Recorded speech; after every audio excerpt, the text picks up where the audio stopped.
менен көрүүчүлөрүнө салам. Бүгүн бизде Кагылайын кайын журт долбоору. Анан бул долбоордун алкагында кайнене келиндин болгон окуяларын бардыгын сүйлөшөбүз, мамилесин дегенде. Бүгүн бизде конокто Самат Муратбеков, Жебе тобунун экс-солисти, азыр жеке ырчы деп айтсак болот. Саламатсыздарбы? Кандайсыздар? Жакшысыздарбы? Жакшы. Бул жакта Самат мырзанын ата энеси, анан келинчеги Жетигенов Мурат, атакем. Актан деп коебуз, Актан Акылай деп эркелетебиз, аты эмес. Жакшы. Акылай апам Бөлөкбаева Гүлнүр. Бак кеминдин уулу. Жетегүздүн аккусу. Көлдүн аккусу. Жылдыз менин жубайым. келинчеңиз. TikToктон дагы баардыгыбыз эле көрүп жүрөбүз. Аябай мындай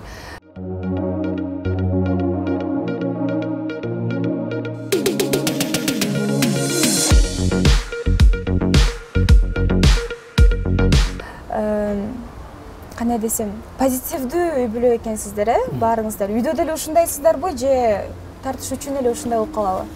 Жок, үйдө деле ушундайбыз. Негизи бизде үйдө атам өзү айтып кетсинчи, атам. Эми бул баарыңыздарга биринчиден ден соолук, сиздерге мына. Рахмат. Оңой эмес телевизион ачасыз. Мен ушу баардык ушу уулум менен келиниме рахмат. Ушу телевизион ачып. Анан бул кишиге да рахмат. Ушу киши менин продюсерим. Анткени өзүм бийчимин. Билейм, тойго барганда 5 көйнөк алып берет бул киши. Анан бийлегенде тердейт да. Билейм, улам көйнөк которуп таң калат да барганымызга. Ой, каяктан которуп берип атасыз? Ой, менин жакта продюсерим бар. Эми тойго барган ырдап, көңүл ачып, элдин батасы эмес. Калай өзгө тынччылык болсун, токтулук болсун, момчулук болсун дейбиз. Анан тамаша көй боюнча. Тамаша көй. Тамаша көйлөйбүз баарыбыз тең эле. Баарыбыз эле ушундайбыз. Үйдө баарыңыздар ушундайсыздар. Музыкасыз тура албайбыз, бийсиз тура албайбыз. Ушундай. Сиз демек уулуңуз сизди тарткан экен, чыгармачыл адам болуп, сиз өзүңүз бийлесеңиз. Сизчи? Мына сага жаңылык. Зымдуу үй интернети жана телевидение белекке. У мобилдик оператору жана сайма. Жаңы бирге арзан 2.0 тарифин сунуштайт. Бул ар биринде айына 30 гигабайт интернет бар 3 сим-картадан турган комплект. От үйүнүндө чексиз чалуулар. Жана сайма телекомдон үй интернети плюс 200 телеканал акысыз ай сайын. Бирге арзан 2.0, болгону 1290 сом. Бир эле башка сим-картадан төлөңүз. Пайдалуу? Ооба, анткени бирге арзан. Мен жаш кезекте ырдачумун, анан кийин могу голосовой связкаларым ооруп, тамагым ооругандан кийин ырдабай калдым. А бирок ыр жазып калдым. Ыр жазып калдыңыз. Көп ырларым унут калды. Бирок кийин кагазга түшүргөндө жакшы экен эсте, мындай кайра окуп, кайра чыгып, ошо ырларды жазам. Газеталарга чыгып турат. Мен ошол TikToктогу жана Индия бийин билептирсиздер, үй бүлөңүзбүн ошол тууралуу сүйлөшкүм келип атат. Кийимдерди ким алып келди? Кайсы жактан алдыңыздар дегенде. Анан кимдин планы болду ушул нерсе? Кимдин идеясы? Самат болду. Саматтыкы. Негизи мындай да, биз негизи кичинебизден эле апам мени ырдаганды үйрөткөн. Слух боюнча музыкальный слух деп коебуз, атаман өткөн болуш керек да. Анан таба кечтик, мындай бирденкелерди жазап, бирденкелерди мен мисалы кичинекей мен ырдаганда эле апам формаларымды түндөп экөөбүз тикчибиз. Праздниктерде бардык мероприятиялардын баарына 1-класска ырдап киргем, 11-де бүтүп атканда ырдап бүткөм да. Анан апам ошо кийимдерди апам жактан үйрөнсөм керек. Пардаларды алып барып алып атайын деп даярдандык, бар тарталды эле. Үйдөгү эле пардалар, терезе пардалар. Мурунку кезекте мода болгон эшик парда, терезе парданын баары пакеттерде турчу. Азыр башка терезе пардалардан ошо мурунку терезе пардаларды алып эле бар. Сары жана эшик парда болчу, буга неме Индиянын формасын кылып саматтар коёду. Негизи мындай да. Парданы болсо мага ороп койду. Бизде бул нерсени биз негизи интернетке биринчи жолу эле чыгардык да. атат биз болсо өзүбүз дайыма эле бул нерсе бизде болуп келген көрүнүш да. Биздин кыргыздын менталитетинде биздин кыргыздар айтат эмеспи, келин болгондон кийин экөөңүздөрдүн бийлегениңиздерди көрдүк да, атаңыз менен айтышат эмеспи, андай болбойт да, келин болгондон жол салып жүрүш керек же ушундай деп. Элдерден кандай сын пикирлерди уктуңуздар? Эми бул элдер биз баягы чыгармачылык менен бийлеп жүргөнүм ар кандай бул азыр соткадан баары жазылат экен ар кандай. Ооба, комментарий. Бир экөө гана мындай болду. Кантип эле келин менен, ой, эми жашоодо бийлебегенде таланты бар киши тура албайт. Кайсы талаага барып тарттыңыздар? Өзүбүздүн Өзүбүздүн поляга десем, атам менен апам тоого баралы деди. тоого баралы деди. Биздин тоолор, сонун кооз тоолорубуз бар да. Анан тоолорго барып алып, ал жактан TikTok, интернет тартпай калат экен. Болбой калдык, ошо барып кийинип алып, кайра баарыбыз машинага ошо индийский форма менен келип, анан кайра поляга келип, тоого барып кийиндик индиянман. Кайра алды ичип алып, анан өзүбүздүн поляга келип алып тарттык да. Тиги күлүп ачпайбы? Бар формаң жакшы экен, анан бул бутуңдагы галош дейт. Галош ошондой именно. Эми талаага барганда, ой, тоого чыгат жагынан тоого. Галоштарды атайын болдук да баягы. Баягы жеңил. Ошондой нерсе. Сумка берип кээ-бирөө жазат го. Ошолор дагы берет да атайын. Бирок комментарийлерден баары байкашат экен. Ай, баары жакшы, кошунан бар. Мында мен эле туфли кийип алыптырмын, калгандарын домашний галош кийип алыптыр да, шлёпка. Интернетке салып алып келдик үйгө. Келип атсак эле уже просмотрлор кетип баштады да. Дароо эле салдыңыздар? Дароо эле салдым. Салып алып эле ошол жактан эле салып коюп эле уже отуруп алып комментарий окуп атышат баары. Бир кезден кийин бир группадан эме дагы интернет блогторго популярный сайтка кирип кеттик. Инстаграм баракчасы. Ошол жактан тарап жүрдү. Ошол жактан жүрүштү, ал жакта катып кетип анан биз о деп таң калып атабыз да, Жұлдыз ФМ десек. Биздикин ошол жактан көрүшүп, Айылдын группасына ыргыт. Кызыл суу тургундар деп. Айылдын группасына. Ошол жака жазып койсо, биз тияка сыйынса атам менен апам Айылдын эмес деп. Айылдаштарыбыз тиги, ой Мурат байке, бар болуңуз, аман болуңуз, элдин көңүлүн ачтыңар деп аябай сонун эме комментарийлерди берип, мугалимдер дагы элдин баары анан тиги ушундай кандай эл азыр эл ооруп турат да.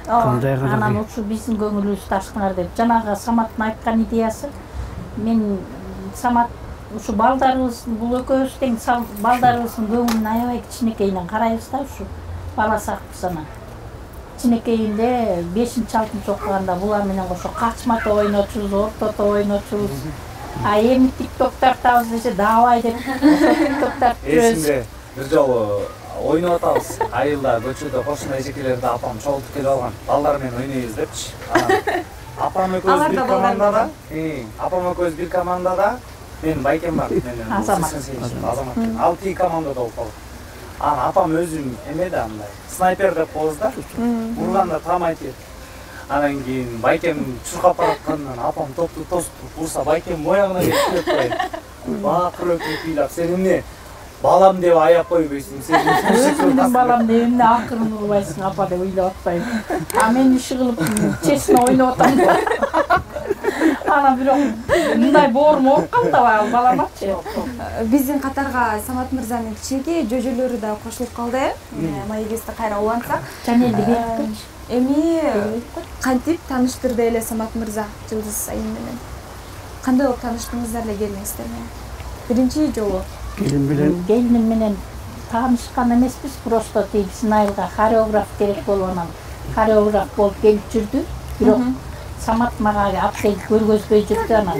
Бирок мен үйдөн тамак жасап, ачка болду тиги кыз десе эле. Бийчи кыз ачка болду десе эле мен тиги картошка кууруп берип, тамак жасап берип Саматтан контейнерлерге салып берсем эле Жылдыз. Ай, ушундай даамдуу экен, ушундай экен, даамдуу жасайт экен апам деп эле жей беришкен да. Айчы ата ушул кызыңды серьезно сүйлөшүп атпакчысың, менен тааныштырып айтасың. Ала тапшайсың. Алпак ичкен башка досторум бар. Мен алпарга билем. Мен алпарга так таанышпагансыз. Эмнеге апам дагы билдир да ошо. Эме. Ой, мен ушундай кызым бар, карачы. Экер анан дебейин. Эме деп. билбейм, ошондо балким чын эле ушул убакка чейин кыздарым таныштырсам балким мен албай калып ушуну алып коюшум керек, уйнасам керек да. Сиз жаңы үйлөнгөндө көп элдер айтат устатыңыз Кенже Дүйшеева кызсыз жылдыз айында. Сиздерде да ошондой болдубу? Жаңы көргөндө кандай болду? Элдер кандай айтты сизге? Мен жылдызды көргөн эмесмин, ошо свадьба күнү биз уже саат 5-6 башталат дегенде анан суук да аябай суук. Анан ошондо тиги автобустан түшүп анан залга киргенде хан ордодон мен барсам анан ошо немеде свадебный кийинип турат да. Ошол эле күнү көргөнсүзбү? Ошол күнү көрдүм да. Бул болсо балдары менен эле жеңелери болуп эле барып алып келишти. Жылдыздын эжесинин үйүнө. Ошон анан жакшымакка айтатынакка эле. Булар еще тиги биз жана хореограф болуп жүргөндө эле Токмокко экөө барып хан ордону сүйлөшүп зададак берип уже даярдап салган да. Свадебный платьяны алып туруп, анан кийин айтканбыз да. Эчкиге айтат да. Минурга чалдым, Минур менен чалып сүйлөштүм, Минур алайын деп атам. Ушул кыз болобу десем, Минур айтты. Эгер Минур жок деп койгондо, экөөбүз аябай жакын доспуз, анан экөөбүз бирибизге ата-энелерибиз билебиз, анан баягы сүйүүнүн көзү сокурдап атпайсызбы? Балким мен билбей калсам, сен мындай составына карап, ошону багындашың керек. Экөөбүз ушинтип сүйлөшкөнбүз. Анан ал жубайына дагы мага акылдашып, мен дагы жубайымда андан акылдашып, ошол ооба дегенде анан базылаган соң. Досуңуз жок десе үйлөнбөй коймоксуз балким. Эгер Минур жок дегенде үйлөнбөй коймок.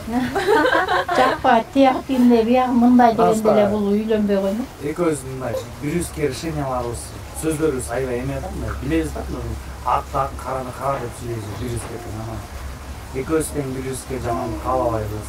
Андай үй бүлөбүз, ата-энелерибиз бир семьяда элес. Атамдар алардын аталары менен өздөрүнчө компания. Биз утулуп калабыз. Ошентип анан ошентип эле Минур менен айттым. Минур давай болот, жакшы кыз болот дегенде.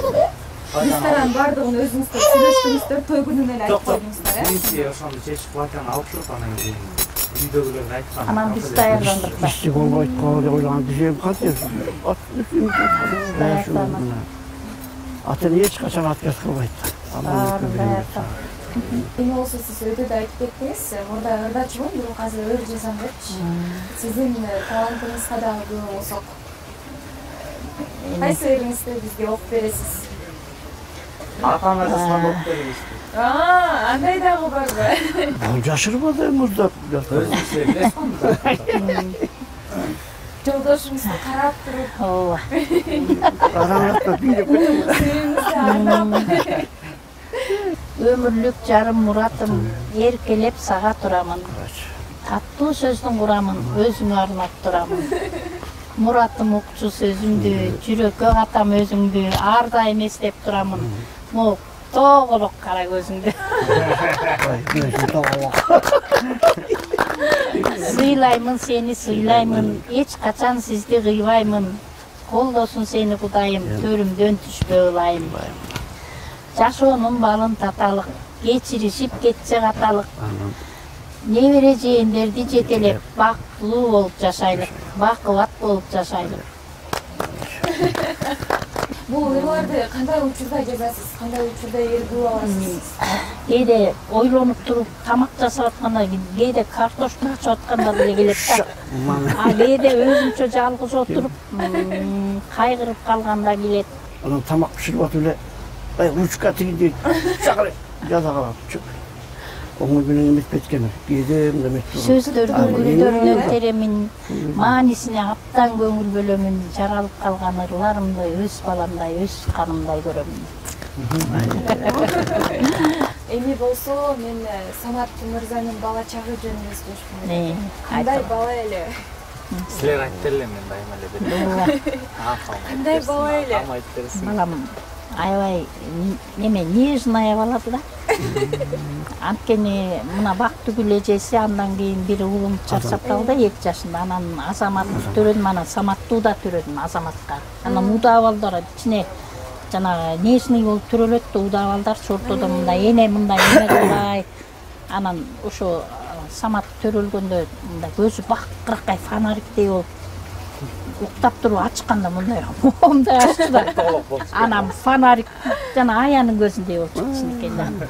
Ай фонарик мунун көзү фонариктен экөөсү аябай эркелетип неметип бак эле ууруй берчү. Тамак же деп сабайт эле да апам мени. Жебечү да. Аппетит ачкан дарыларды, солянка деген дарыны берчү врачтарчы. Ошону берип, тамакты кашаны тимелеп апестеп, котлет жасап берип, пельмен жасап берип, ушинтип неметип десем эле 1-2 жебей койчу да. Анан больницага көп жатчубуз анан барганда эле. Ошондо эле ай балам деп эле ырдай берчүм да. Ырдасам эле. Бул менин оонумду салып тили чыга элек деп эле ошентчи да. Кичинекейинен баштап билинеткен бала. Анан тойлорго эчите алчу мени. Кичинекейинен тойлорго эчиттик. Ырдап. Бул Дасмияга келди, кызымдын подружкасы. Апаңыз алат. Жок, өзү эле таап келип эле 100 сом болобу, 200 сом болобу бизге алып келип берчү, тыпылдап эле. Тойлорго барганда той берген адамдарга мен уй жазып барам мактап. Бул иши ошол жактан бийлейт. Сиз ырдайсыз. Келинчегиз эмне бар?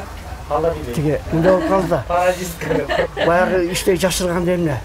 Анан мен бул кишини айтканда экөөбүз көшөгөдөн таанышканбыз. Ала качып келген. Ала качып келген.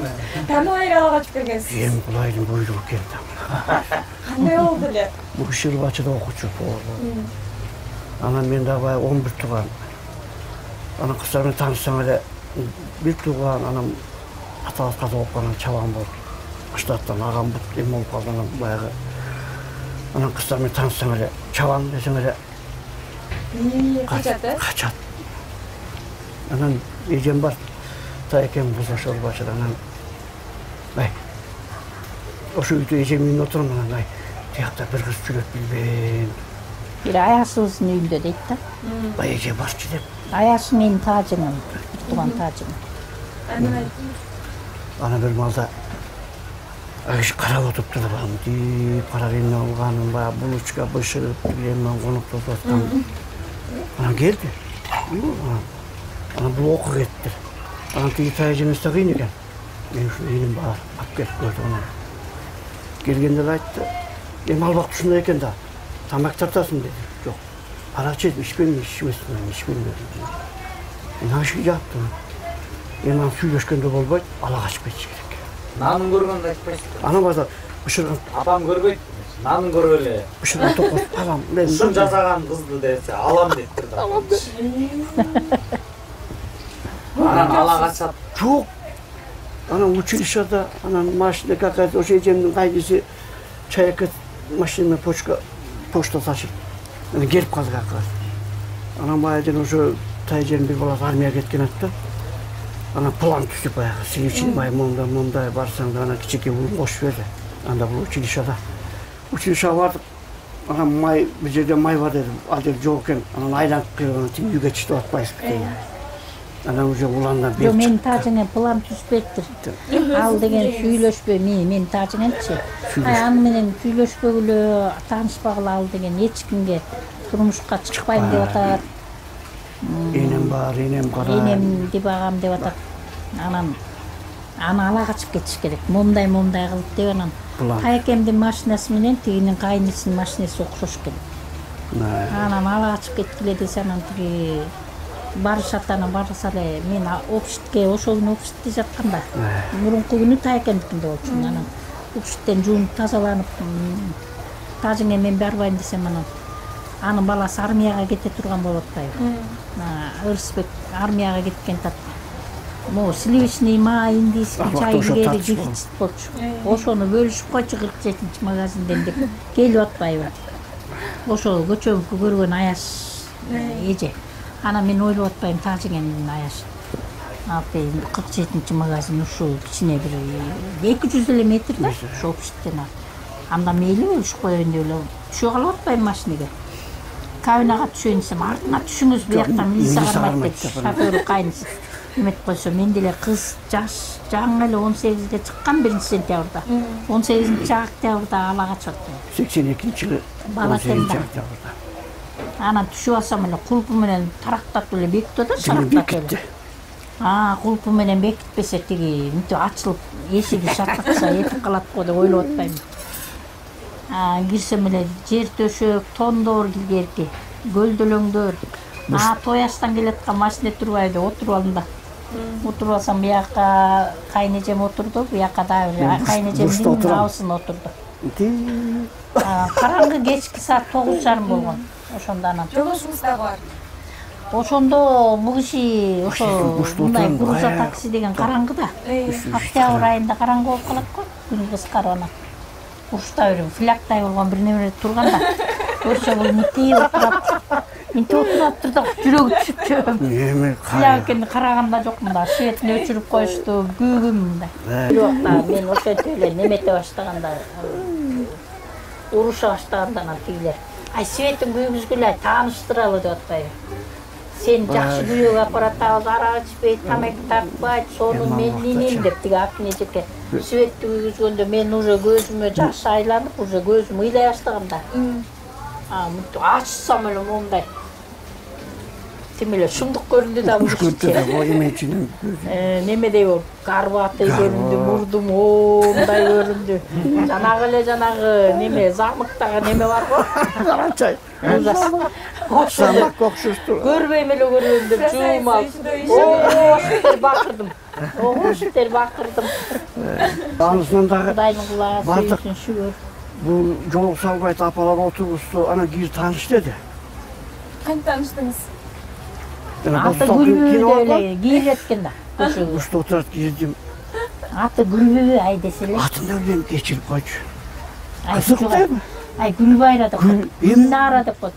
Атыңды билбей эмне ала ачып келесиң деп мен урушсам эле. Кечирип койчу суранам деп койду. Сулап коет мени. Ошентип таанышканбыз. Бул киши дагы мени сыйлап, кечирип койчу суранам деп 5 ай болуп жүрдү да. Бирок мен деле буга жакшы мамиле кылса, жакшы мамилеге кылып атып, ушинтип жашоо болуп кетти да. Бактылуу, үлгүлүү жүрөлөрдүн катарын толуктап экенсиздер. Сиздерди көрүп, аябай менин дагы болочоктогу кайнатам ушундай болсо экен деп. Сүйлөшүп отурган соң Жакшы дачы. Бактыңды таап, ушундай жакшы жерге турмушка багыңар ачылсын. Бактылуу болууга. Келип бергениңиздер үчүн чоң рахмат. Сиздерге да рахмат, ушу бизди чакырып ушундай маяк куруп. Сиздердин дагы ушул эфириңер дайыма жаңырып, элдик эфирлерден болуп, уланып, өзүңүздөргө ден соолук. Ушинтип Самат Муратбековдун дагы үй бүлөсү менен, ата-энеси менен дагы тааныштык. Кайрадан ушундай жакшылыктарда көрүшкөнгө чейин сак саламатта болуңуздар. Кайрадан амандашканча сиздер менен мен Аида Багышбекова болдум.